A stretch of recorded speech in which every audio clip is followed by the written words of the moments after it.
आज की क्लास में स्टार्ट कर रहे हैं सेकेंड लेक्चर किसका, फाइनल अकाउंट का। प्रीवियस लेक्चर में हम लोगों ने डिस्कशन क्या किया कि फाइनल अकाउंट ट्रायल बैलेंस से बनाते हैं। ट्रायल बैलेंस का में कौन कौन से आइटम्स होते हैं, assets, liability, expense and income. Assets और एक्सपेंस का डेबिट बैलेंस होता है, लायबिलिटी और इनकम का क्रेडिट बैलेंस होता है ना। जो ट्रायल बैलेंस से हम फाइनल अकाउंट बनाते हैं, तो हम फाइनल अकाउंट में एक्चुअल में क्या कौन कौन सी चीजें बनाते हैं, trading account, profit and loss account और बैलेंस शीट। इन्हीं चार आइटम्स को इन तीन जगहों पर कैसे सजाना है, कैसे सजाए हम, यही चीज एक्चुअल में फाइनल अकाउंट है। बस इतनी ही चीज को सीखना है फाइनल अकाउंट के अंदर, इससे ज्यादा फाइनल अकाउंट कुछ भी नहीं है। तो सबसे पहले पहचान करो कि आइटम कौन सा है और इसको रिलेटेड जगहों पर भेज देते हैं। अब मैंने आपको समझाया था, जो याद कीजिए, थोड़ा सा मैं रिन्यू कर देता हूं प्रीवियस लेक्चर को, एक बार फटाफट 2 मिनट में मैं आपको एक बार बता देता हूं कि एसेट्स और लायबिलिटी को कहां लेकर जाएंगे, बैलेंस शीट में। अरे 4 आइटम होता है ना हमारे पास। चलो यहां पर फिर से मैं 1 मिनट में आपको तुरंत मैं बता देता हूं हमारे पास कितने आइटम्स हैं। 4 आइटम्स हमारे पास होता है। इन 4 आइटम्स में गौर कीजिएगा, ये जो 4 आइटम्स हैं इसके अंदर क्या क्या होता है, एसेट्स, लायबिलिटी, एक्सपेंस और इनकम। तो एसेट्स और लायबिलिटी कहां चला जाएगा, बैलेंस शीट में। तो बैलेंस शीट में अगर एसेट्स और लायबिलिटी चला जाएगा तो हमारे पास बचा क्या, 2 ही आइटम बचा ना यहां पर, एक्सपेंस और इनकम। तो ये एक्सपेंस और इनकम कहां जाएगा, trading and profit and loss account में। मैंने आपको बताया था कि एक्सपेंसेस के कितने टाइप होते हैं, 2, एक डायरेक्ट एक्सपेंस और दूसरा इनडायरेक्ट एक्सपेंस। उसी तरह इनकम के कितने टाइप होते हैं, डायरेक्ट इनकम और इनडायरेक्ट इनकम। यस या नो। तो जो डायरेक्ट एक्सपेंस और डायरेक्ट इनकम है, direct expense and direct incomes will be transferred to trading account and indirect expenses and indirect incomes will be transferred to profit and loss account. अब मैंने आपको यह भी बताया था कि डायरेक्ट एक्सपेंस और इनडायरेक्ट एक्सपेंस का डिफरेंस क्या है, बताया था ना। तो फिर से सुन लीजिए, गुड्स को सेल के पॉइंट तक पहुंचाने का जो भी एक्सपेंस आएगा उसे हम क्या बोलेंगे, डायरेक्ट एक्सपेंस बोलेंगे, चाहे सीधे खरीद कर लाओ या बना कर लाओ। मैं आपको एक एग्जांपल देता हूं, बिल्कुल यूनिक एग्जांपल, और आप को रटने की जरूरत नहीं है। अलग अलग टाइप की बातें बच्चों को समझा दिया जाता है नॉर्मली कि डायरेक्ट एक्सपेंस और इनडायरेक्ट एक्सपेंस क्या है। वो बात मैं कह के आपको कंफ्यूज करना भी नहीं चाहता हूं। सीधी सी बात मैं क्या कह रहा हूं समझिए, आपकी एक दुकान है, आप एक बिजनेसमैन हो, है ना। मैं आपको बिस्किट की दुकान खुलवाता हूं सीधे। किसकी की दुकान, बिस्किट की दुकान है तुम्हारी, जस्ट बिस्किट की दुकान है। बेकरी है मान लो, तो तुम बेकरी चलाते हो, तो तुम बेकरी अगर चला रहे हो तो 2 तरह से चला सकते हो। या तो तुम बने बनाए मटेरियल को खरीद कर लाओ और अपनी दुकान में बेचो, एक तो पॉसिबिलिटी है। क्या है बताओ, बने बनाए मटेरियल को दुकान से लाओ खरीद कर और अपने दुकान में बेचो। या दूसरा ऑप्शन आपके पास ये भी है कि आप उसको बनाओ अपने फैक्ट्री में, उसको बनाकर लाकर दुकान में बेचो। तो तुम खुद भी बनाकर बेच सकते हो या बना, अरे कोई बिस्किट, में सिंपल एग्जांपल देता हूं, एक बिस्किट तुमने अपने जगह पर आप खुद ही बनाया, फैक्ट्री के अंदर, घर के अंदर बनाते हो वहीं पे और उसको लाकर बेचते दुकान में हो। या ये भी हो सकता है कि जो बिस्किट बनाते हैं होलसेलर्स, मैन्युफैक्चरर जो है, उनसे आप खरीद के सीधे लाते हो और अपनी दुकान में बेचते हो। दोनों पॉसिबल है कि नहीं बोलो। गुड्स को मतलब बिस्किट को दुकान में लाके रखने तक, बेचने के लिए दुकान में लाओगे नहीं लाओगे, रखने तक का कोई भी एक्सपेंस डायरेक्ट एक्सपेंस होगा, चाहे तुम उसको बना कर लाओ चाहे खरीद कर लाओ। याद रहेगा। तो फिर से बोलो, सेल के पॉइंट तक गुड्स को लाने तक का एक्सपेंस कौन सा एक्सपेंस, डायरेक्ट एक्सपेंस। सेल के पॉइंट तक गुड्स को लाने तक का एक्सपेंस बोलिए डायरेक्ट एक्सपेंस। और उसके बाद अगर कोई गुड्स, उस पर जो भी बिजनेस में जो भी खर्च हुआ वो सारा ही एक्सपेंस कौन सा एक्सपेंस, इनडायरेक्ट एक्सपेंस। यही बेसिक डिफरेंस होता है डायरेक्ट एक्सपेंस का और इनडायरेक्ट एक्सपेंस का। समझ में आई बात? इस बात को याद रखना, फिर से मैं रिपीट कर दे रहा हूं, पूरी कहानी यही छुपी है। गुड डायरेक्ट एक्सपेंस किसे कहते हैं? गुड्स को अपने सेल के पॉइंट तक लाने तक के जितने एक्सपेंस है, चाहे जो भी एक्सपेंस हुआ, हम उसे डायरेक्ट एक्सपेंस कहेंगे। ठीक है, जैसे मैं आपको एक एग्जांपल अब और बेहतरीन ढंग से बता देता हूं। मेरी टाइल्स मार्बल की शॉप है। हमने, मैं फिर से एग्जांपल देता हूं, हम गुजरात से टाइल्स लेकर आ रहे हैं।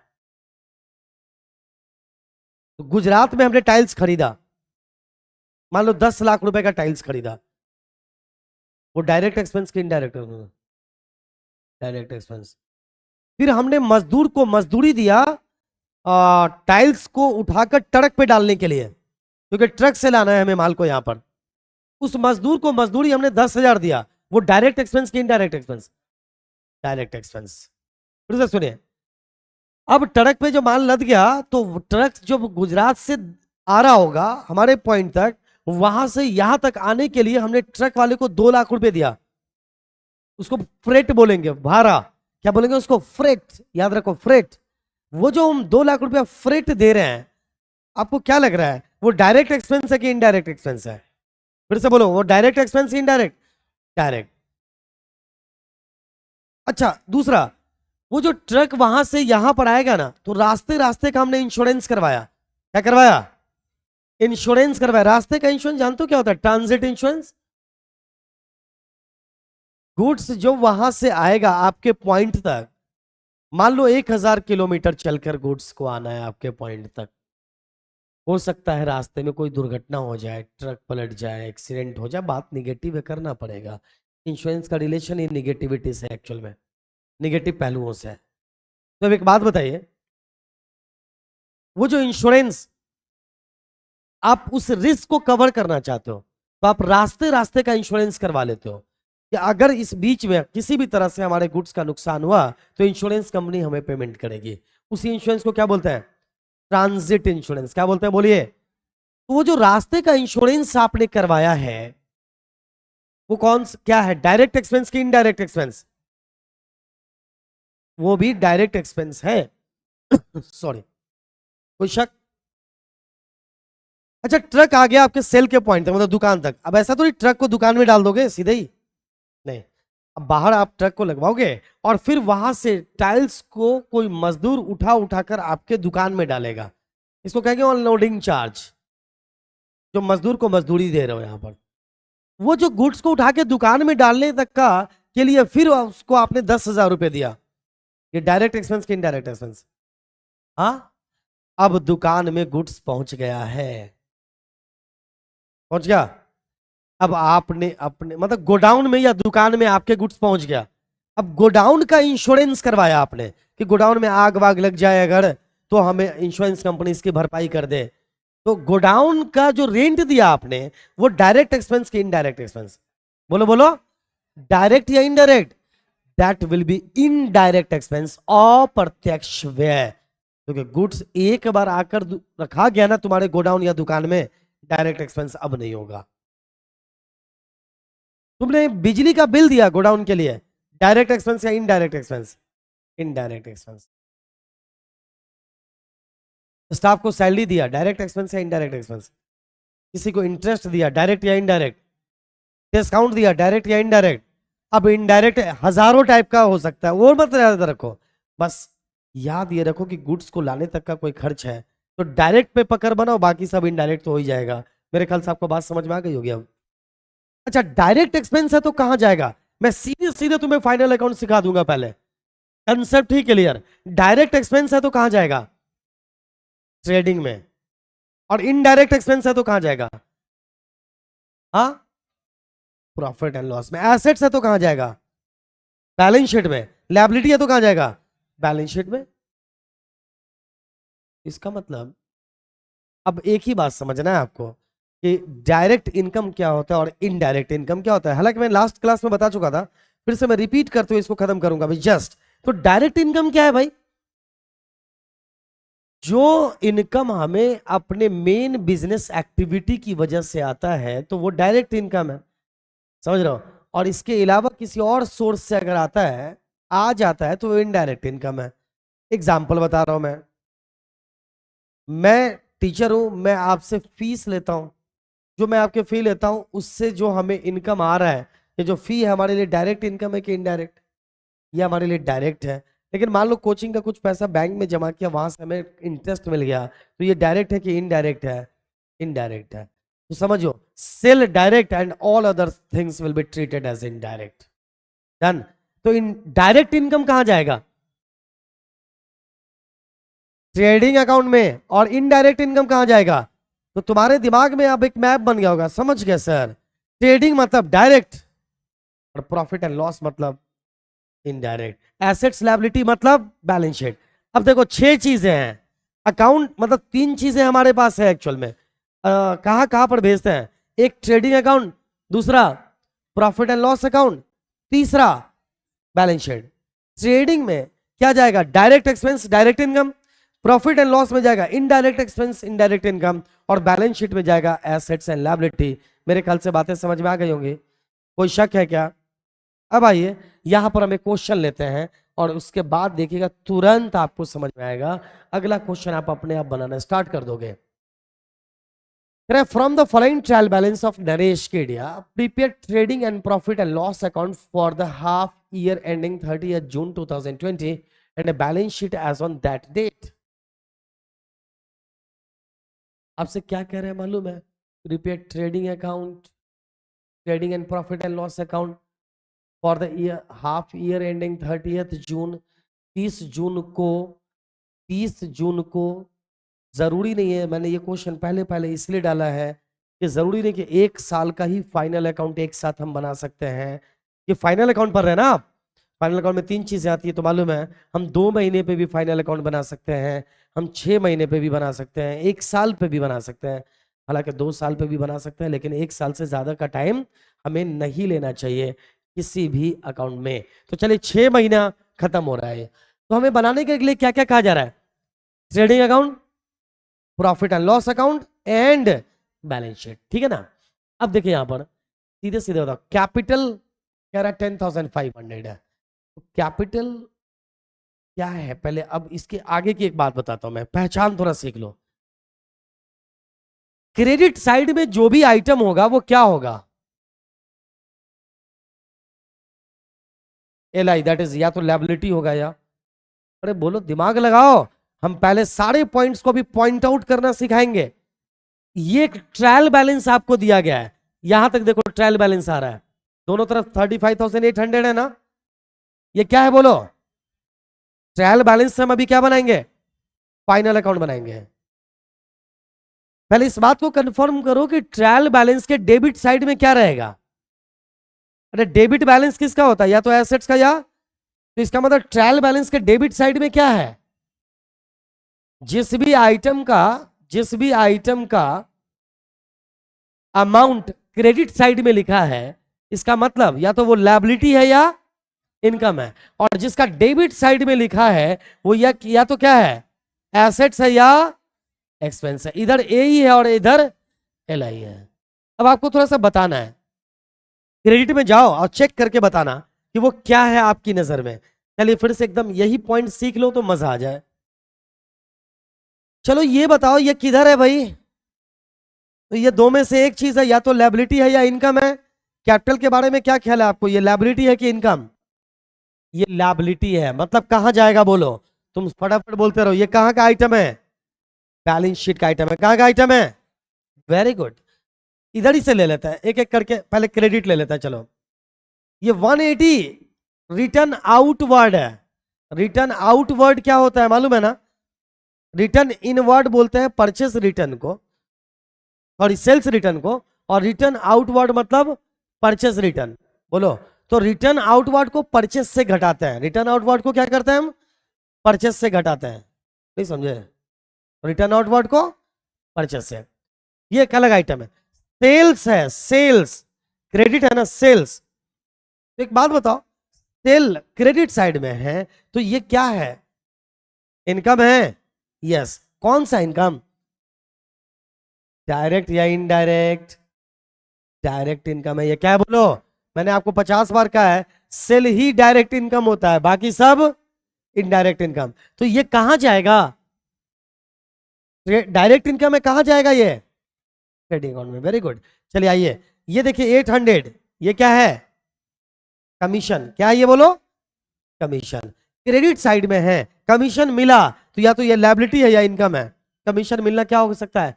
इनकम की लायबिलिटी, इनकम। डायरेक्ट की इनडायरेक्ट? इनडायरेक्ट। इनडायरेक्ट ना, सेल को छोड़कर सब इनकम को इनडायरेक्ट मान लो तो कहां भेजोगे? कौन सा अकाउंट में? Profit and loss. समझ में आ रहा है सभी को? 100% को समझ में आ रहा है? जिसको थोड़ा कम समझ रहा है प्रीवियस लेक्चर जाके सुन लेना। तुम लोग को यकीन नहीं होगा, 2 क्लास के अंदर फाइनल अकाउंट पे पूरा कमांड होगा, दूसरे को समझा दोगे तुम। कुछ कुछ क्वेश्चन जहां पे दिक्कत आएगी तो हम आगे क्वेश्चन लेने वाले हैं।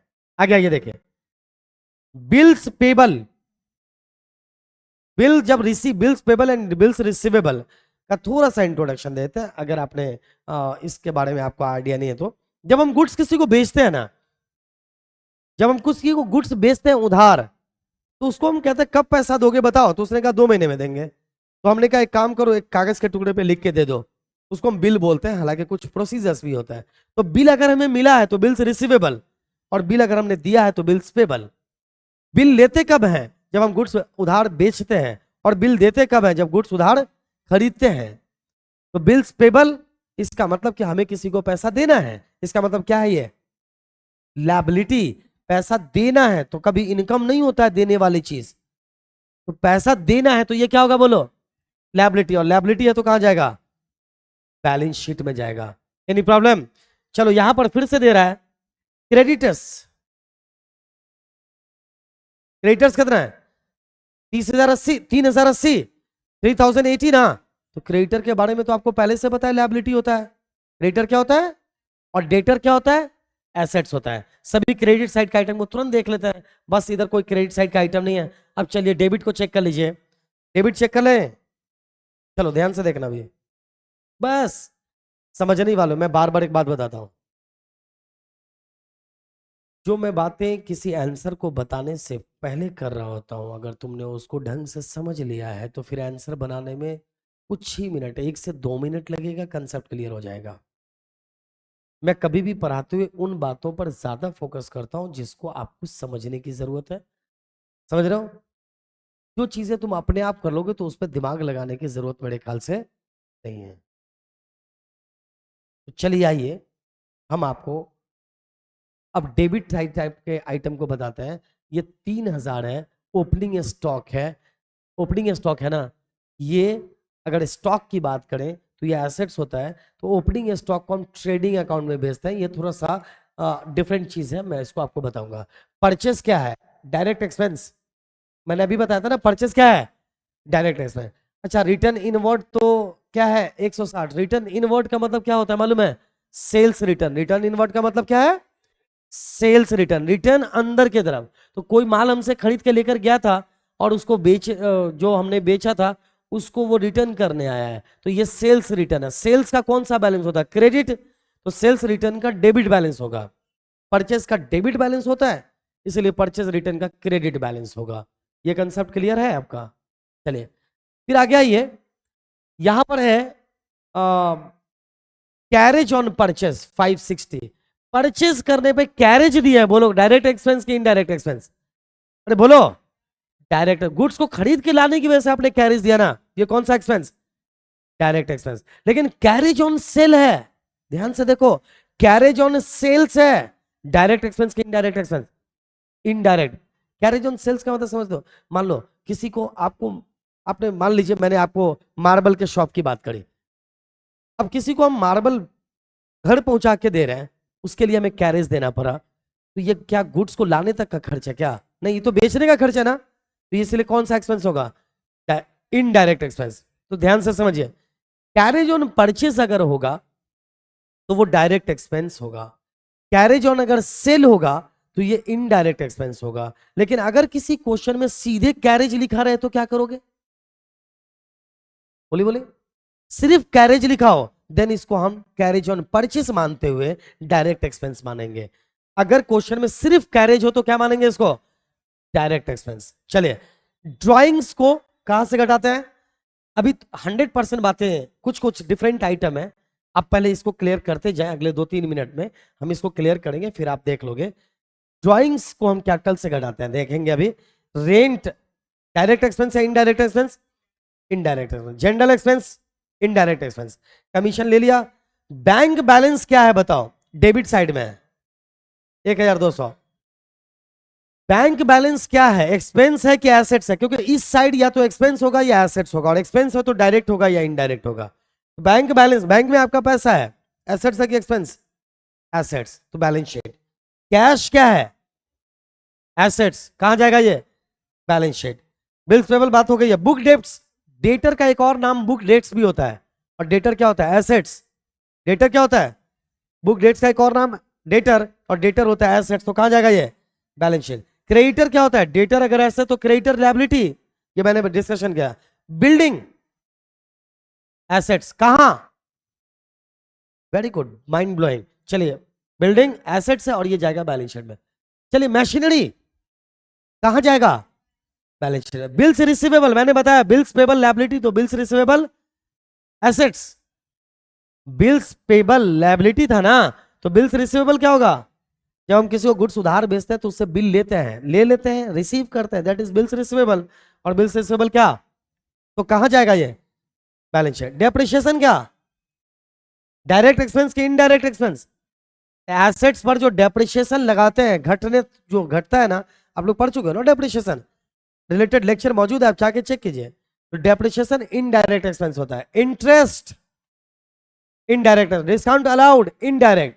हॉर्सेस एंड कार्ट्स क्या होगा बताओ? एसेट्स की लायबिलिटी। एसेट्स कहां जाएगा?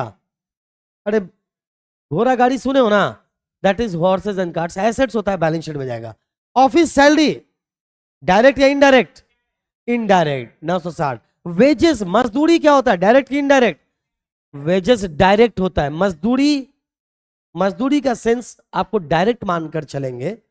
जैसे मजदूरी का, जैसे मैंने कहा था ना, लोडिंग चार्ज दिया, अनलोडिंग चार्ज दिया, वही सब मजदूरी होता है नॉर्मली। समझ में आ रही बात?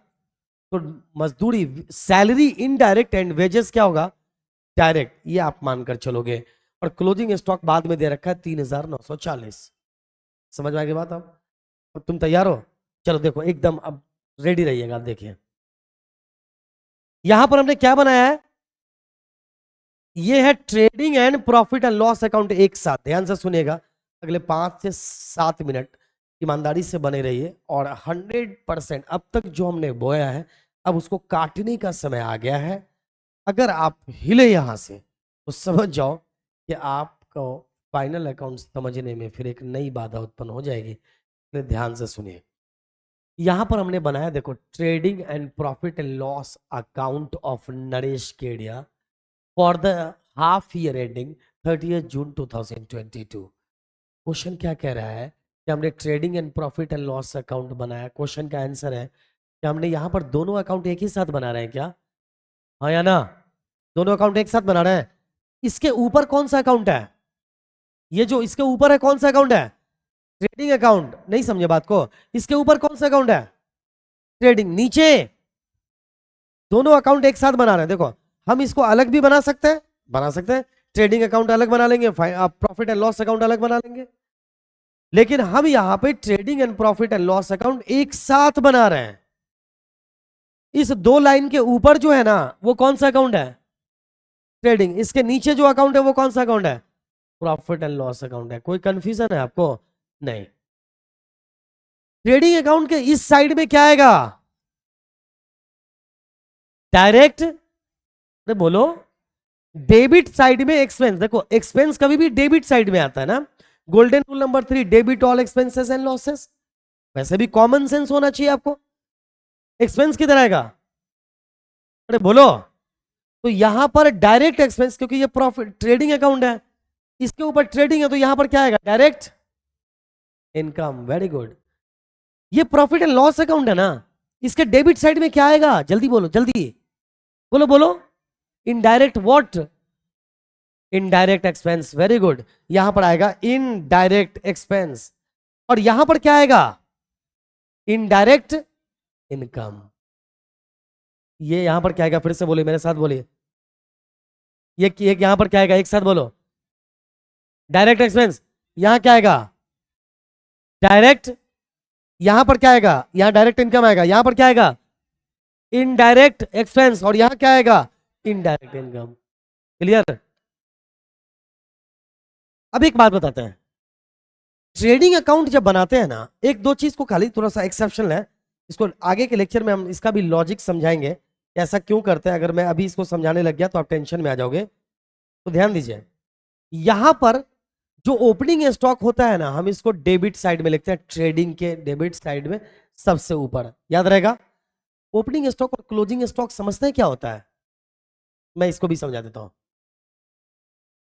एक दुकान में पूरे साल आपने गुड्स को बेचा, मान लो 30 जून 6 महीने तक आपने गुड्स को बेचा, 30 जून को आपके दुकान में कुछ टाइल्स बच गए हैं, मान लो 5 लाख का टाइल बच गया, तो ईयर एंड पे या जिस अवधि के लिए आप फाइनल अकाउंट, जिस पीरियड के लिए फाइनल अकाउंट आप बना रहे हो, उसके लास्ट डे, अंतिम दिन, जो गुड्स आपके दुकान में बच गया है, बिकने से रह गया, उसे क्या बोलेंगे, क्लोजिंग स्टॉक। क्या बोलेंगे बोलो, उसी को क्या बोलते हैं हम, क्लोजिंग स्टॉक। बोलिए मेरे साथ बोलिए, उसे क्या बोलते हैं हम, क्लोजिंग स्टॉक। और जो गुड्स इस साल के या इस पीरियड के अंत में बच गया है, इसी गुड्स को हम कैरी करेंगे या फेंक देंगे, अरे कैरी करेंगे ना, तो नेक्स्ट पीरियड का यही क्लोजिंग स्टॉक अगली बार जाकर क्या बन जाएगा, ओपनिंग स्टॉक। मेरे ख्याल से बात समझ में आ गया, वही क्या बन जाएगा, ओपनिंग स्टॉक। तो ओपनिंग स्टॉक को हम लिखेंगे ट्रेडिंग के डेबिट साइड में, और क्लोजिंग स्टॉक को, इसको सबसे ऊपर और इसको सबसे नीचे, क्लोजिंग स्टॉक को हम लिखेंगे ट्रेडिंग के क्रेडिट साइड में। याद रहेगा, ओपनिंग स्टॉक ट्रेडिंग के डेबिट और क्लोजिंग स्टॉक ट्रेडिंग के क्रेडिट। डन। परचेज को इनर कॉलम में लिखेंगे, ध्यान से देखिए। अब परचेज है, इसको इनर कॉलम में लिख लिया 5960, और इससे हम घटाते हैं परचेज रिटर्न, कितना 180, कितना बोलो 180, तो बचा कितना ये 5780। इसको आउटर कॉलम, इसको बोलते हैं इनर कॉलम और इसको आउटर कॉलम। परचेज रिटर्न और सेल्स रिटर्न को उसके से परचेज और सेल्स से घटाते हैं। उसी तरह देखिए, सेल्स बाई साइड में आएगा 15,240, और जो रिटर्न इनवर्ड है वो कितना है 160, तो इसको घटाकर हमने कितना लिख दिया 15080। कोई दिक्कत, एनी प्रॉब्लम नहीं। क्लोजिंग इधर का काम हो गया। अब आइए, कैरेज ऑन परचेज मैंने आपको बताया था डायरेक्ट एक्सपेंस है, डेबिट साइड में आया। वेजेस डायरेक्ट एक्सपेंस है, डेबिट साइड में आया। अब गौर कीजिएगा, ये टोटल आता है 19020, तो ये जो डेबिट साइड क्रेडिट साइड ना 8640 से बढ़ रहा है। कितना से बढ़ रहा है ये 8640 से ये बढ़ रहा है, तो इसे हम क्या बोलेंगे मालूम है, ग्रॉस प्रॉफिट। मतलब कि जो ट्रेडिंग अकाउंट का जो एक्सीडिंग पार्ट होगा, that will be called gross profit. और मान लो अगर डेबिट साइड बढ़ जाता और क्रेडिट साइड घट जाता, तो ये क्या कहलाता, ग्रॉस लॉस। क्या कहलाता बोलो, तो ट्रेडिंग अकाउंट से हमें क्या पता चलता है, ग्रॉस प्रॉफिट। बोलो, ट्रेडिंग अकाउंट से क्या पता चलता है, ग्रॉस प्रॉफिट पता चलता है या ग्रॉस लॉस पता चलता है। पेशेंस रखिए, अभी समझ में आएगा। सॉरी, ये जो ग्रॉस प्रॉफिट है 8640, इसको उठाकर हम लेकर यहां पर आएंगे और लिखेंगे बाय ग्रॉस प्रॉफिट बीडी। यहां पे ग्रॉस प्रॉफिट सीडी है, इसी को उठाकर लेकर आ गया हम ग्रॉस प्रॉफिट बीडी, तो यहां पर आ गया 8640। अब इसी ग्रॉस प्रॉफिट में इनडायरेक्ट इनकम एक्सपेंस इनकम को जोड़ेंगे और इनडायरेक्ट एक्सपेंस को घटाएंगे, जो बचेगा वो कहलाएगा नेट प्रॉफिट। तो नेट प्रॉफिट, तो profit, gross profit and net profit. Gross profit कहां से निकला, ग्रॉस प्रॉफिट कहां से निकला, ट्रेडिंग अकाउंट से, और नेट प्रॉफिट कहां से आएगा, प्रॉफिट एंड लॉस अकाउंट से।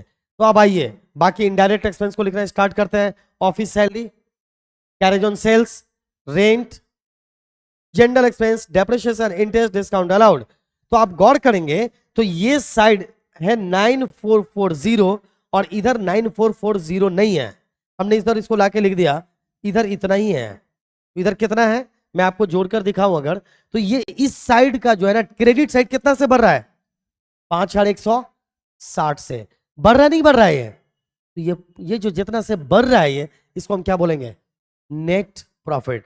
और अगर मान लो डेबिट साइड बढ़ रहा होता और क्रेडिट साइड घट रहा होता तो ये क्या कहलाता, नेट लॉस। अभी बिना टेंशन लिए मैं आपको सीधी सी बात समझाता हूं, अभी कंसोलिडेट करोगे समझ में आएगा। ट्रायल बैलेंस के डिफरेंट आइटम्स को हमने भेजा, कुछ एक्सेप्शनल बात याद रखिए, ओपनिंग स्टॉक ट्रेडिंग के डेबिट साइड में सबसे ऊपर रहेगा, क्लोजिंग स्टॉक ट्रेडिंग के क्रेडिट साइड में सबसे नीचे रहेगा। परचेस रिटर्न को परचेस से इनर कॉलम में घटाएंगे, सेल्स रिटर्न को सेल्स से इनर कॉलम में घटाकर लिखेंगे, ठीक है। उसके बाद डायरेक्ट एक्सपेंस को डेबिट साइड में, इनडायरेक्ट डायरेक्ट एक्सपेंस को डेबिट और डायरेक्ट इनकम को क्रेडिट साइड में, जो कि सेल होता है, इसको हम लिख देंगे तो क्या निकल कर आएगा, ग्रॉस प्रॉफिट या ग्रॉस लॉस। इस क्वेश्चन में ग्रॉस प्रॉफिट है, ग्रॉस प्रॉफिट सीडी को हम उठाकर लाएंगे, यहाँ पे ग्रॉस प्रॉफिट बीडी आ गया, इसमें हमने इनडायरेक्ट इनकम जोड़ा और सभी इनडायरेक्ट एक्सपेंस को घटा दिया, वो तो 5160 बच गया, मतलब क्रेडिट साइड 5160 से ज्यादा है, तो ये नेट प्रॉफिट है। हमें नेट लॉस भी आ सकता था। This net profit will be transfer to capital account. देखो net profit transfer to capital account, और कैपिटल अकाउंट कहां पे मिलेगा, कहां पे मिलेगा बोलो, बैलेंस शीट में मिलेगा, क्योंकि ये लायबिलिटी है। तो मैं आपको बता दूं, ये सभी ना नॉमिनल आइटम्स हैं, इस पे याद रखिए, ये सभी कौन से आइटम्स हैं, नॉमिनल आइटम्स हैं। ये जो नॉमिनल आइटम्स हैं, इसका निचोड़ आता है प्रॉफिट या लॉस, जिसको कहां लेकर जाते हैं हम, बैलेंस शीट के अंदर लेकर जाते हैं। अब आइए फटाफट आप एक बैलेंस शीट यहां पर जो हम लोग देख रहे हैं इसको चेक कर लीजिए और मामला खत्म करते हैं। अब आइए लायबिलिटी, कैपिटल यहां पर था 10,500, याद है आपको, कैपिटल कितना था 10,500, वो लायबिलिटी था। इसमें क्या किया हमने, प्रॉफिट को लाके जोड़ दिया, जो अभी कहां से निकल कर आया था, प्रॉफिट एंड लॉस अकाउंट से। नेट प्रॉफिट कितना 5160, तो ये कितना हो गया 15,660, और इसमें से हमने क्या घटाया, ड्राइंग, याद रखिए ड्राइंग यहीं से घटता है सीधे आकर, तो 1,600 घटा देंगे तो ये कितना बचेगा 14,060। बिल्स पेबल लायबिलिटी है, तो लायबिलिटी को हम रखते हैं लेफ्ट हैंड साइड में और एसेट्स को रखते हैं राइट हैंड साइड में। तो बिल्स पेबल लायबिलिटी लिख दिया, क्रेडिटर्स लिख दिया, लायबिलिटी था याद है, और बाकी एसेट्स को लिख दिया cash, bank balance, bills receivable, जो मैं बता चुका हूं, आप प्रीवियस बैक होकर जाकर देख सकते हो। बुक डेब्ट्स एसेट्स है, क्लोजिंग स्टॉक भी एसेट्स होता है। क्लोजिंग स्टॉक दो जगह लिखते हैं, याद रखिए, इसका भी कंसेप्ट बता देता हूं। आपने देखा होगा क्लोजिंग स्टॉक का ट्रायल बैलेंस के बाहर था, इसका लॉजिक हम आगे की क्लासेस में डिस्कशन करेंगे। ट्रायल बैलेंस के बाहर के आइटम को दो जगह ट्रीट करते हैं, वैसे भी समझिए क्लोजिंग स्टॉक को नॉर्मली दो जगह लिखते हैं, एक तो ट्रेडिंग के क्रेडिट साइड में और दूसरा बैलेंस शीट के एसेट साइड में। तो building 8,000, machinery 4,000 and horse in carts कितना 600। इस तरह से आप गौर से देखेंगे कि जब हम इन इधर जोड़ेंगे और इधर जोड़ेंगे तो दोनों साइड कितना आ रहा है 23,140। आपने फाइनल अकाउंट सही बनाया, इसका एक प्रमाण ये भी है कि बैलेंस शीट का दोनों साइड एसेट्स और लायबिलिटी साइड क्या आ जाएगा, बराबर आ जाएगा। तो समझ जाना, हालांकि it's not always true, but maximum chance है कि आपने फाइनल अकाउंट सही बनाया है। तो बैलेंस शीट ऑलवेज टैली कर जाना चाहिए, यस। ऑलवेज एक बिजनेस में एसेट्स बराबर लायबिलिटी होता है, जैसा कि मैंने आपको अकाउंटिंग इक्वेशन में सिखाया हुआ है, याद है। तो मुझे लगता है कि अगर इसको बार बार आप चेक करोगे, पहले इस लेक्चर को 1 से 2 बार सुन लेना और उसके बाद क्वेश्चन नंबर 1, 2, 3 जब आप बनाओगे तो मैं आपको दावे के साथ कहता हूं चीजें आपको इजीली समझ में आएंगी। अगर कोई प्रॉब्लम आएगा तो फिर आप नेक्स्ट लेक्चर में हम इस पर डिस्कशन करेंगे। हम एक और लेक्चर रिकॉर्ड करेंगे फाइनल अकाउंट्स विथ एडजस्टमेंट में भी, एक और स्पेशल लेक्चर हम रिकॉर्ड कर सकते हैं। आज के लिए इतना काफी है, बेस्ट ऑफ लक।